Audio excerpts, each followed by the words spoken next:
fans, and welcome to this week's edition of the Riverhawk Review. I'm Ben Barker. Well, the hockey season didn't start exactly as planned for UMass Lowell. After the season opener ended in a 1-1 tie, the Riverhawks dropped a 5-1 decision to the University of Denver. Looking to right the ship, Doug Carr and the Riverhawks took to Colorado College. Scoreless in the first period, Ryan McGrath, though, with a great individual effort, finds the net for his first goal of the year, and with it, UMass Lowell takes the 1-0 lead. But here comes Colorado College on the attack. Aaron Harstad in front of the net says, "Look what I found," puts it back. We are tied at 1. Riverhawks, though, looking to respond. Check out Josh Holmstrom. He'll take this one off the boards, and he's going to go around the back of the net, waiting for his teammates to get in front of the net. There they are. Joseph Pendenza is there to find the back and finish this one. Riverhawks go up 2-1. They add another goal to make the final 3-1. The player of the game for the Riverhawks goes to Joseph Pendenza. His third period goal gave the Riverhawks a 2-1 lead over Colorado College, and they never looked back from there. Of course, final was 3-1. For more on the weekend that was, I talked to the voice of the Riverhawks, Bob Ellis. Who would you say is one of the guys out on the ice that's kind of trying to get this team together, maybe get them going on that little bit of a run? Well, I think you always start with the captains. You start with the more veteran players as well, simply because they've been there, they understand how difficult a task it is to be a good hockey club consistently. A guy like Riley Wetmore certainly is one of the people you rally around. Chad Ruedel among defensemen, who's a heavy hitter. But don't discount the impact of freshmen.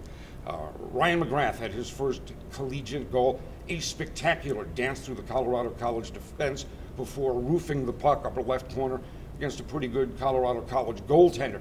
Joe Pendenza doesn't have any letter from the alphabet on his uniform, but you know what? He's in his third year here.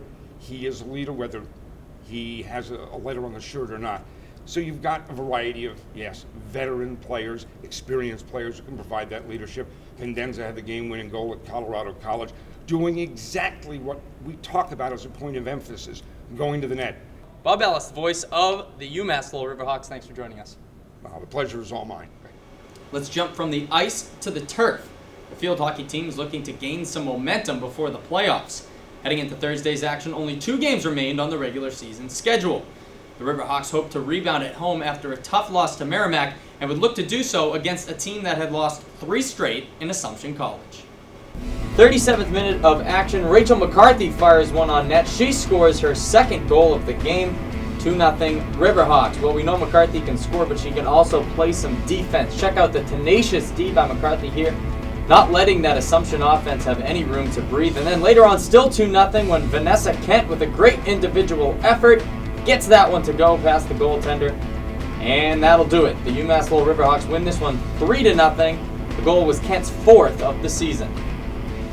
Rachel McCarthy has been so big for the Riverhawks all season long, and the numbers reflect it. She added 2 more goals in this one, driving her total to 22 on the season. She added another goal in the 4-0 victory over American International on Saturday, so now her 23 goals are leading the Northeast 10 Conference. What a year it's been for McCarthy and the Riverhawks. Their playoffs begin tomorrow as they take on Stonehill College. The men's soccer team has hit a rough patch. After starting the season 10-0-1, the Riverhawks have dropped 2 of its last 3 decisions. The men look to kick things back into gear Saturday against Southern Connecticut. Well, not the start that UMass Lowell was hoping for in this one. Check out this nice forward pass here by Daquan King. Finds Mario DiMichele, who beats the defense and then beats the goaltender. That would give Southern Connecticut the 1-0 lead. Now, UMass Lowell would come back to tie this at 1, but then later on in the second half, it's more of the same. That's DiMichele on the left side of your screen, cutting to the net once again, gets the goaltender to dive, and he easily scores the go-ahead goal. And that's how this one would end. UMass Lowell falls to Southern Connecticut 2-1. The lone goal for the Riverhawks came from Homero Moraes. The goal was the 10th of the year for the sophomore forward. The men have another chance to right the ship this afternoon against Dominican College. Sticking with soccer, the women's soccer team could really use a vote of confidence. With a record of 4-9-2 overall, the Riverhawks hope to end the season on a positive note. Saturday it had a chance to do just that and put an end to its 3-game losing streak. Things going UMass Lowell's way early on. A nice pass up ahead to Jenna Costa. She's going to get tangled up with the goaltender, but stays on her feet and she's able to score. It's her 3rd goal of the season. gives UMass Lowell 1-0 lead. Game would be tied at 1 in overtime, and look at all these headers. Can you believe it? 1, 2, 3, 4 headers before New Haven beats the UMass Lowell goaltender, and they win this one in overtime, 2-1. Jenna Costa was the standout for the women in this one. The senior midfielder found the back of the net for her 3rd goal of the season. The women are back in action tomorrow night at home against St. Michael's College. The volleyball team has also hit a bit of a rough patch. Heading into Saturday's action, the Riverhawks had dropped 4 straight decisions, but hoped some home cooking would help turn things around. Unfortunately, pace came out firing as UMass Lowell dropped this one 3-1. The UMass Lowell golf team placed 7th over the weekend in the AIC Adelphi Classic. Sylvain Dibier was the standout for UMass Lowell. Consecutive rounds of 72 were good for 5th overall on the tournament. It was Dibier's best tournament of the fall. On Saturday, the cross-country team earned 6th place at the Northeast 10 Championships.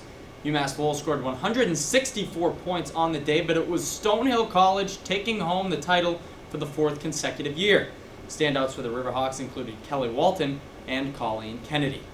We're just about out of time for this week's edition of the Riverhawk Review, but before we go, I want to introduce a new segment starting next week where you can ask any UMass Lowell athlete or coach a question. Just tweet your question at Riverhawk Nation, and you could be featured on next week's edition. Until then, I'm Ben Barker. Get rowdy and go Riverhawks.